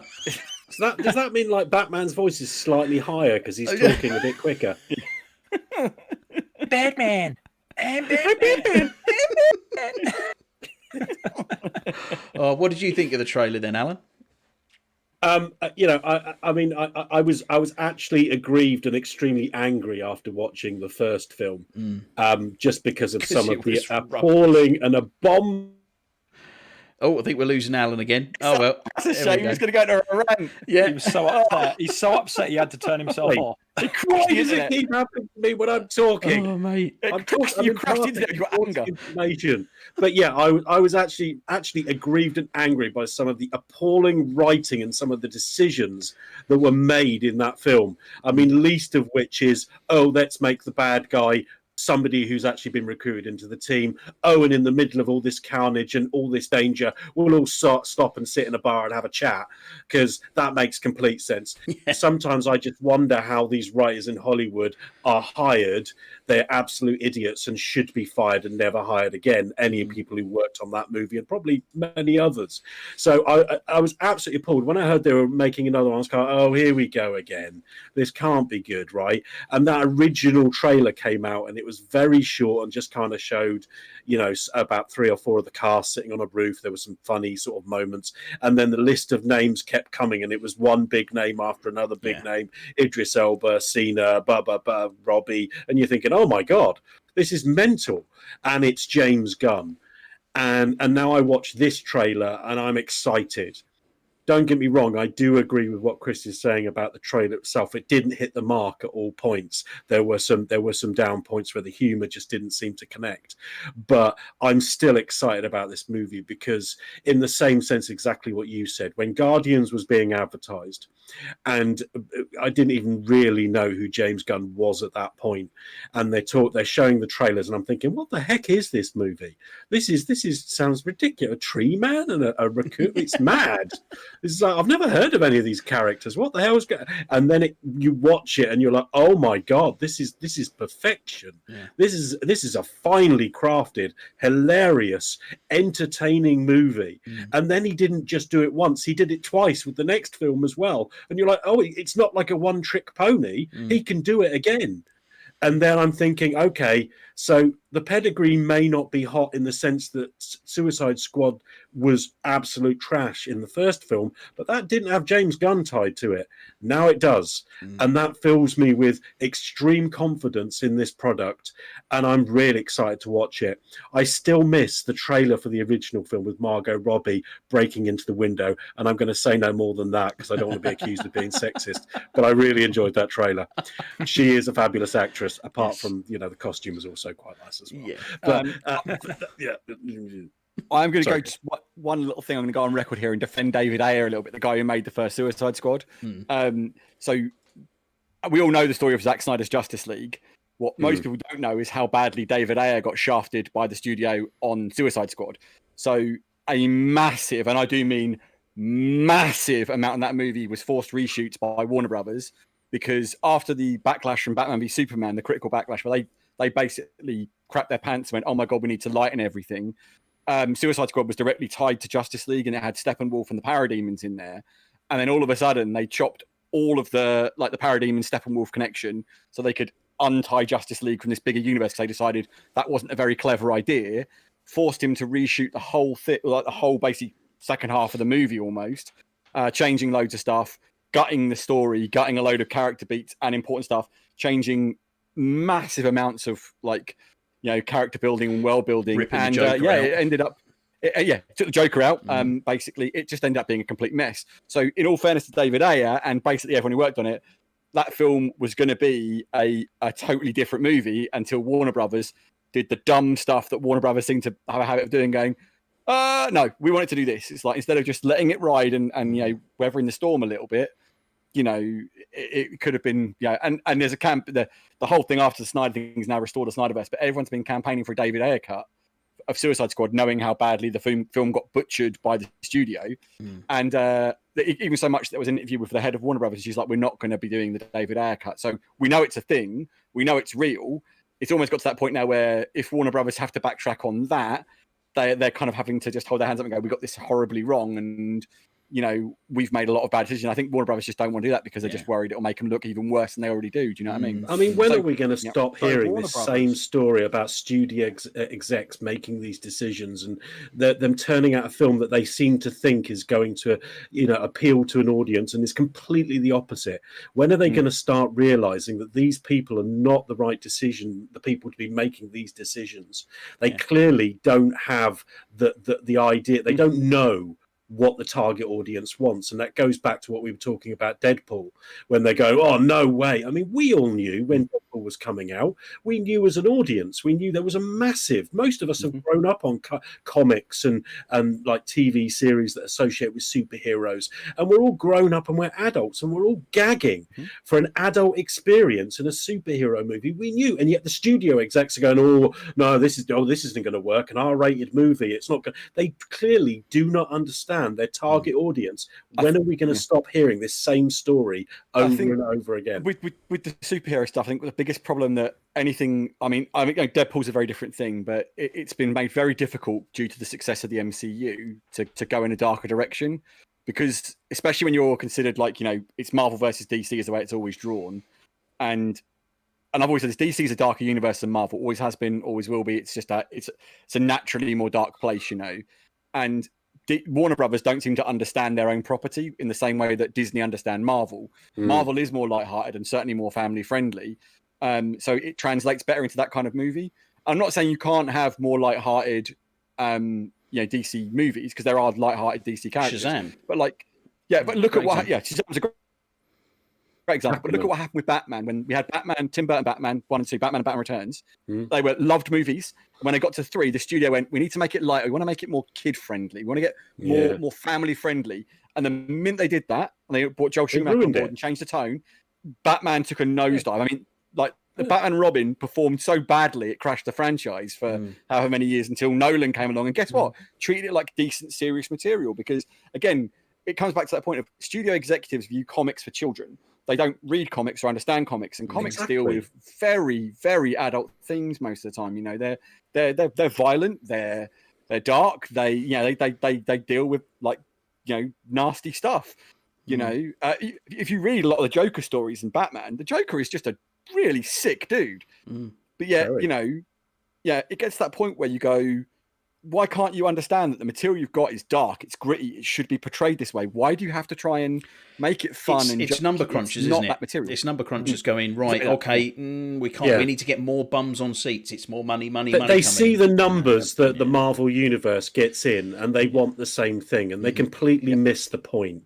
You know, I love the Marvel universe, but at the same time, I want to see adult content when it comes to superhero movies. I love the adult content. The darker, quite frankly, the more violent, the better, because that is such I want adult themes, and I want it to be aimed at me, not at 14-year-olds, and that's where I look to DC for those movies, and maybe other independent films. Watchmen's a good example of that, I think, where you know, it's quite adult themes running throughout that story. But that doesn't mean to say, exactly. And it was Snyder as well, wasn't it? Snyder, that was Snyder, yeah. So, and also the series, which I mentioned a little while ago, which is fantastic. And that's the kind of stuff. And I know I'm not alone in that. And they look at the Marvel franchise and think, oh my God, they've made so much money. Why can't we have that? You can have that, Warner Brothers. You just need to stop focusing on making the same movie. Just make movies that are adult and DC and dark. And there are lots of us adults out there that will flock to watch your movie. And hopefully the Schneider cut will hopefully start to some way to make them realize that they are missing the point, that they do have a franchise that adults want to watch, and they can make it dark and they can make it adult.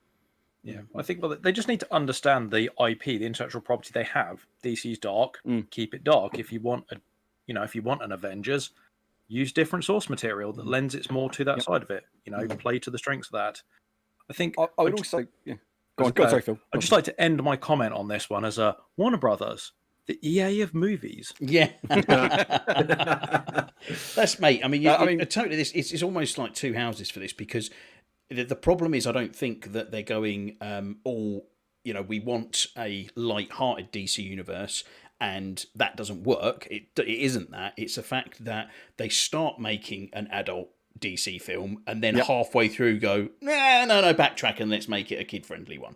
That's the problem. Again, we go back to saying Shazam was a fantastic film. It was really, really fun to watch. The kids all loved it. It spoke to everyone across the board. It was a really good movie, and it was a commercial success. But that was intended to be a light-hearted comedy film right the way through. Yeah, your source if they'd have started a Justice League that was, of the same ilk with jokes and stuff, and they'd written it that way, they didn't have Snyder involved, they had a different type of director, say like a James Gunn involved, I'm sure it would have been a very successful Avengers-like movie. But the problem was, it was half of one and half of the other with bits chopped out, and it was just a mess. I think the prime one, we've said this time and time again, is Batman v Superman. They forced the runtime down that movie to get more showings in because they were worried about the length, and they cut out 30 minutes of essential footage to the film. It doesn't work. I mean, it holds itself together barely as a movie in a theatrical cut. And, you know, there's a lot of extrapolation you have to make, and you have to. I always said that the theatrical cut relies a lot of prior knowledge of the comic books and those heroes intrinsically, so you can piece it together. Because I was finding myself having to explain things to people all the time who didn't know the characters as well. And then as soon as the ultimate cut comes out, and there's this 30 minutes which adds footage in, you kind of go, I can quit explaining because the film explains itself now, and it just makes more sense. And that's one thing I think Snyder's always suffered this. He's had his movies gutted by studios because of the run length. Snyder needs to learn to make shorter movies if he wants to make movies for those, or Warner Brothers or whoever need to go, this is going to be an epic film. It's just the way it is, and we need to understand it's going to be 2.5 or 3 hours, and we have to support that runtime. You know, so it's got to be one or the other. Studios have got to understand their creators, and the creators have got to work in their studio, and they've got to find that happy medium. But as it stands, like you said, Craig, like DC lost their track, and it went completely off board. And the tonal shift was the biggest problem with the first Justice League. Well, lots of problems, but back to the original point, the Suicide Squad. I will defend the first one, not because I think that it was a good movie, but I don't think it was the people that made its fault that it wasn't a good movie. David Ayer is an incredibly talented director and makes incredibly great movies, but he was completely undermined by the idiots at Warner Brothers. So let's just leave it at that and move on, because I think there's a good Suicide Squad in that old one somewhere. We just hope to God that Warner Brothers see sense and undo this, you know. So we'll see. But we'll see. Oh, well, yeah. So, okay, right. Well, I think moving on to another topic we've got here, and I think it kind of ties in quite nicely with, popular movies, and obviously comic book and superhero movies are like the big thing at the moment. But things that we're starting to see more and more of coming down the pipeline, and potentially, I know we've mentioned before on the podcast, could be the next big wave and fad of movies, is potentially the video game movies. And we have a certain person on this panel who is particularly fond of a game on the PlayStation 5 called Ghost of Tsushima, haven't we, Phil? I'm so excited to see that movie. As obviously not come out yet, but explain what we've got so far. Well, basically, I mean, Ghost of Tsushima, the game, is brilliant, but it has a film noir kind of mode in it, where you can basically, it makes it black and white. Kurosawa mode, isn't it? Kurosawa, yeah. It makes it dark and dingy and gritty, and the blood flies everywhere when you're slicing people up, like a good old-fashioned samurai movie. And basically, they're going to do a modern one of those, and it's going to be epic. Yeah. It's going to be like Snyder's Justice League, but with samurais. Do you know, have they got anyone tied to it, do we know yet? Or has it just been announced it's being made? Do you know, I think I'd only read that it's announced that it's been made. I haven't read too much into it. I just saw it and got excited, if I'm honest with you. Because I love the game so much. And I think I mentioned it last week, actually. The two guys that were directing got made honorary, ambassadors for ambassadors for Island of Tsushima. So to go from we've made a game that's like Assassin's Creed with samurais to we've done such a good job that we're ambassadors of this place to we're going to make a movie of it because the game was so successful and even the people that live on the island love you so much. I think it's brilliant. I think it's it's potentially really quite exciting. We've lost Ratley. I don't know where he's gone, but he's back in. He's back again. Sorry, my internet died for a second. That's all right, mate. He's back in 4K again. He's up-resed. That's it. There you go. But I think that's one of those things performance over quality. Potentially, that could be something that's very. I don't want it to be too kind of generic and look too shiny and nice. I think if they, but equally, I don't think I want them to go too far into the Kurosawa kind of mode with the, the kind of very sort of very black and white, really kind of gritty, and it needs to maybe somewhere in between. And I think potentially Snyder could do really great things with that franchise. That's exactly what I was thinking. Like, it needs that. It needs the color of the modern world in it, and the the 21:9 of the modern format. But it needs that gritty film grain over the top of that color to take all the colors down and make them a bit more noir. What was the movie series they did two of with like Jessica Alba that was really Sin City. Gritty? Sorry, Sin City. Yes, Sin City style, like that kind of style, maybe. That was Zack they do Snyder like did the first Sin City, didn't he? Don't Did he? No, I don't think he did. Oh no, he did Wrong. 300 is what I'm thinking of. Sorry, no. Yeah, 300 is the Snyder one. He did Sorry, yeah. But imagine like that Sin City, because they use that kind of combination of black and white and color to emphasize certain things. And I think that's something that could work really well. Like almost the black and white background with like when he's slicing Sucker people up and the punch. red blood flying out. Yeah. Got No, my mind pulsing with brilliant So ideas. yeah, Sin City was multiple directors. It was Quentin Tarantino, Robert Rodriguez, and Frank Miller. oh yes, of course it was. Wasn't Yes. it? Yeah. Because Frank Miller wrote the books, didn't he? Yes, Frank Miller was the artist. Yeah. So. Yeah, oh, good stuff. Cool. I mean, I'm not going to go to you boys in the middle there because I know neither of you have played really Ghost of Tsushima. You've played about 10 minutes of it, haven't you, Alan? But I mean, I don't know. Have you got any kind of thoughts on this or? No. I mean, I'm talking in general. I think we've already had this conversation about, that I think we're entering a new era of film companies actually realizing that there is actually a big, huge market out there to do game adaptations and to do films based off games. And obviously, we've got Uncharted with Mr. Young Tom Holland coming out. I believe it's this year. Yeah. At the moment. So that's And again Last another of Us as franchise well. I haven't played, but I do know a lot better than I know Ghost of Tsushima. So, but I'm always happy for more Japanese type movies, especially when it comes to samurais and stuff like that. It's always good content. It's a good good place. Very interesting. Sort of like movies. I have to say The Last Samurai is definitely one of my favourite films. With There's a lot of Mr. Aikido Cruise. in that movie. I like that movie. Yeah. You know what, IKEA? Alan? A lot of IKEA. Aikido. Oh, sorry. Yeah. That's what Steven Seagal didn't notice does the earlier on furniture. in his movies. His first movie when he's just wrecking people. It's all Aikido. Is that before he got fat? Yeah. Yeah, significantly Nobody messes with before me he in got my fat. kitchen. Fat Seagull. Yeah. Yeah, I believe was it a couple of years ago, he got so fat they had to get a body double in to do all the moves for him, and it was just from like the shoulders up while he was talking. Unbelievable. That's brilliant because his acting is so good you probably couldn't tell. That's right. It's the hawk eyebrows, isn't it? And the hawk-like face he has. Yeah. I love Seagal. It's the frown. Cool. But So yeah, good. I mean, He's so valued we're in a kind of a golden age in a sense of gaming, and we're entering that, and I think film companies are starting to see that and starting to see there is room to make those great movies. And I think the last one I watched was Tomb Raider, which was the reboot, and I really enjoyed that. I thought that was a really, really good film.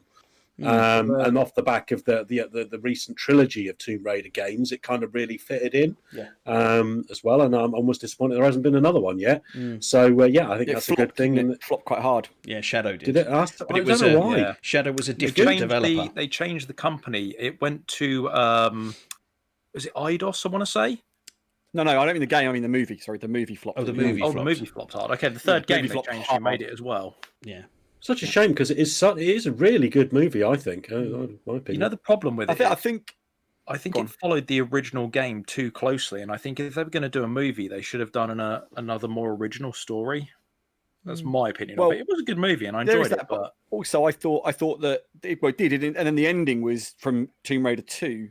So it was kind of this weird mashup of how they did, and it was like, I don't know. I liked the movie. I wouldn't say I loved the movie, but it showed a lot of potential, and I think it could have gone somewhere. So I'm like Alan. I'm very disappointed there hasn't been a follow up to it because I think the follow up could have been really exciting. I think Alicia Vikander was really well cast there as well. Actually, she was. Definitely. But anyway, right. What we're going to do now is we're running into a sort of a fairly hefty runtime again this week. I know we had about 10 minutes before where we just had our. We can't half talk. I know. So what we're going to do now is we're going to move on to this week's a quiz. Oh yeah, boys. Ooh, yeah. This is Right. This is the quiz. quiz time, baby. So what I've done is I've taken inspiration, and when I say inspiration, completely copied a game from another podcast. It's a podcast. It's the RKG YouTube channel, which is three of the guys who used to be with IGN, and one of them there, it was Gav. He created a game called Keyword Countdown. Now, how Keyword Countdown works, I think Phil might have played this before on a podcast. Mostly because I've also listened as well. Yeah, that's what I mean. Me and you sitting in the car when we drive back from work sometimes. So the idea is it basically, IMDb has some really weird keywords for films. right? And what we do is I've listed 10 keywords for a film, right? And they're a bit obscure, and they get less and less obscure from 1 to 10, so 10 being the most obvious. Now, the idea is you've got to guess the name of the movie from the keywords that I give. So you'll need to buzz in.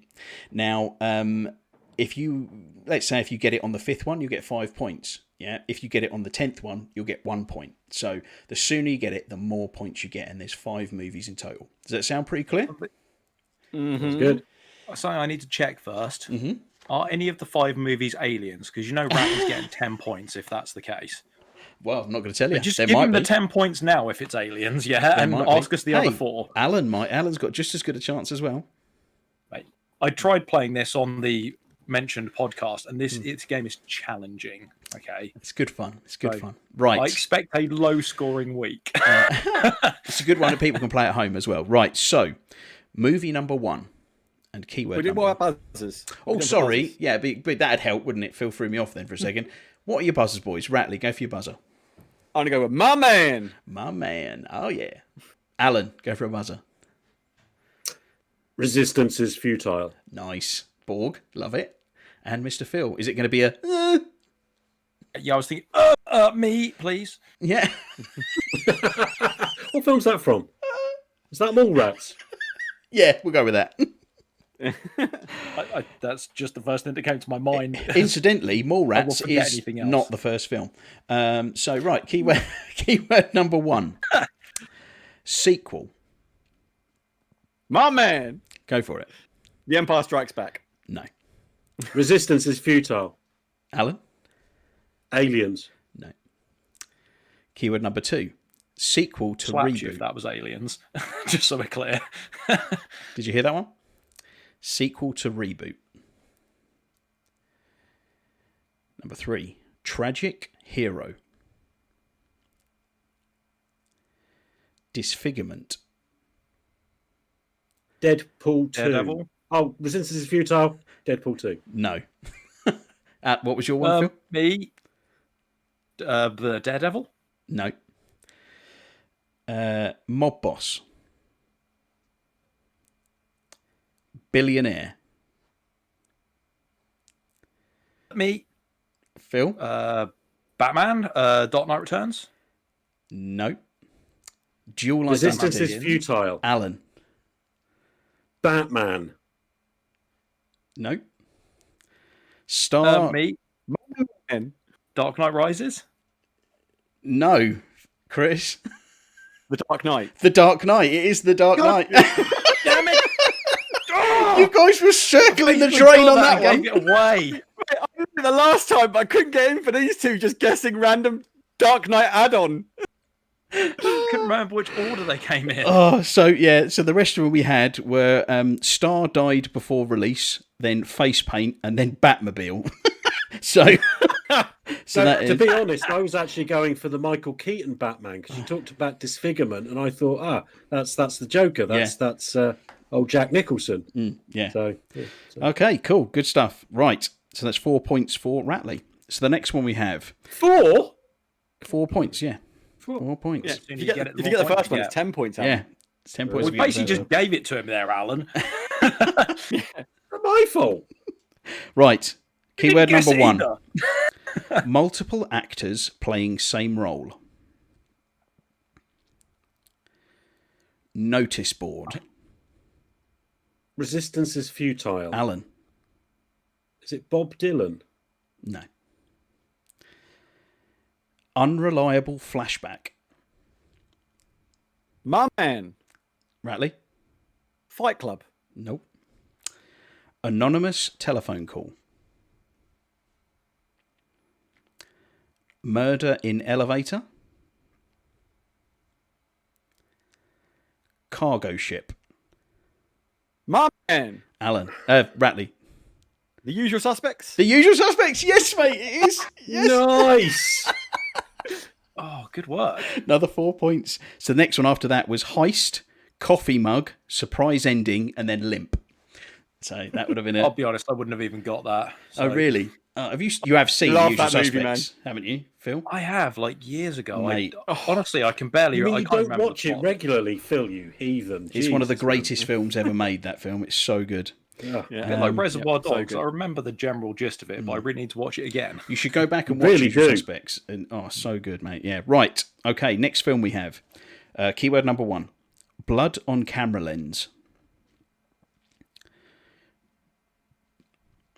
Bound and gagged. Ooh, me. Pulp Fiction. Nope. Scars on back. Reference to Boston, Massachusetts. My man. Ratley? Silence of the Lambs. Nope. Firing 2 guns simultaneously. My man. Ratley? Max Payne. Nope. Me. Wanted. Nope. You know what? Let's cut out with the things. Let's just go straight out with the titles. Let's cut out the buzzers. We're just going to shout the film names out. Yeah? Okay. Next one is Revisionist History. Hitman 47. Nope. Refusing a Handshake. Memento. Nope. It's a good film. Plantation. Django. It is Django Unchained. Yes, mate. Nice one. Django nice Unchained, one. yeah. 3 points for Alan. Well done. And the next ones Well were done. Slavery and then Black Western. I love that story where Leonardo DiCaprio actually cut his hand on the glass. Yeah. And what a hero. Yeah. Carried on acting. That's intense. They don't pay him enough, clearly. I think they do. I think they do. Yeah, pretty sure they do. Oh, you couldn't feel the sarcasm. No, dropping yeah, Okay, that's so I need to work on that, clearly. Right, next film. 2-word title. Pulp Fiction. 1990s. Falling out a window. Total Recall. Jealousy. First of series. Child's birthday party.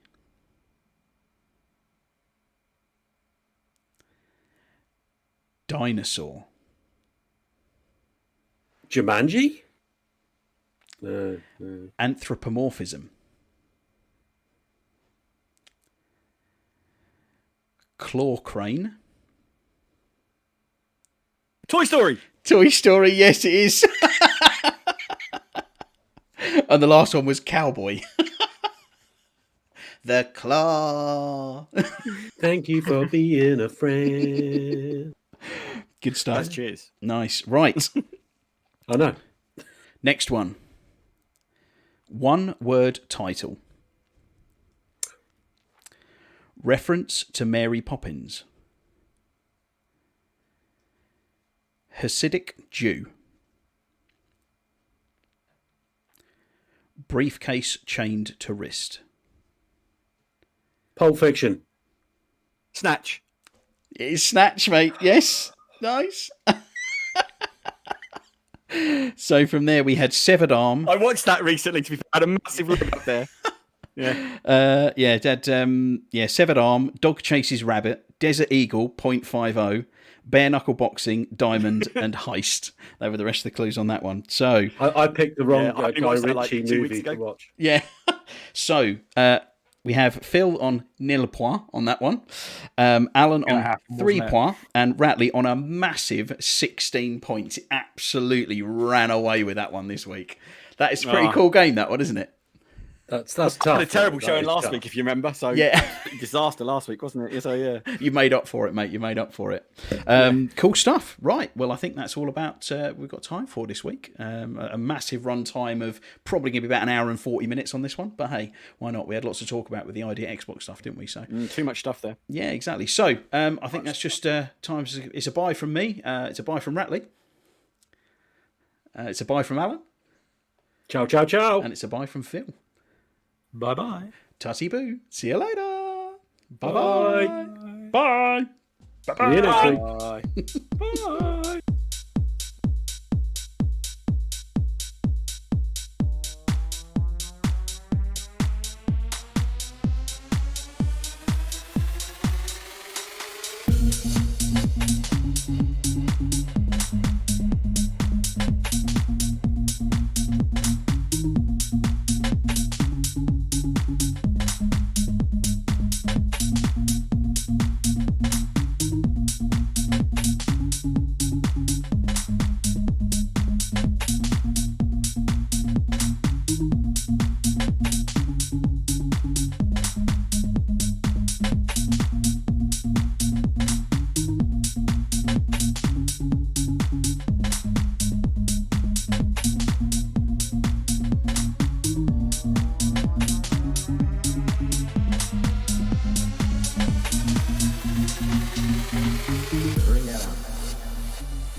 Bring that on.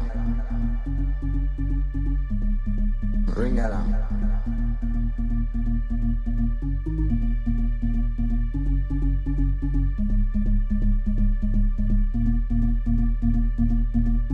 Bring that on. Bring that on.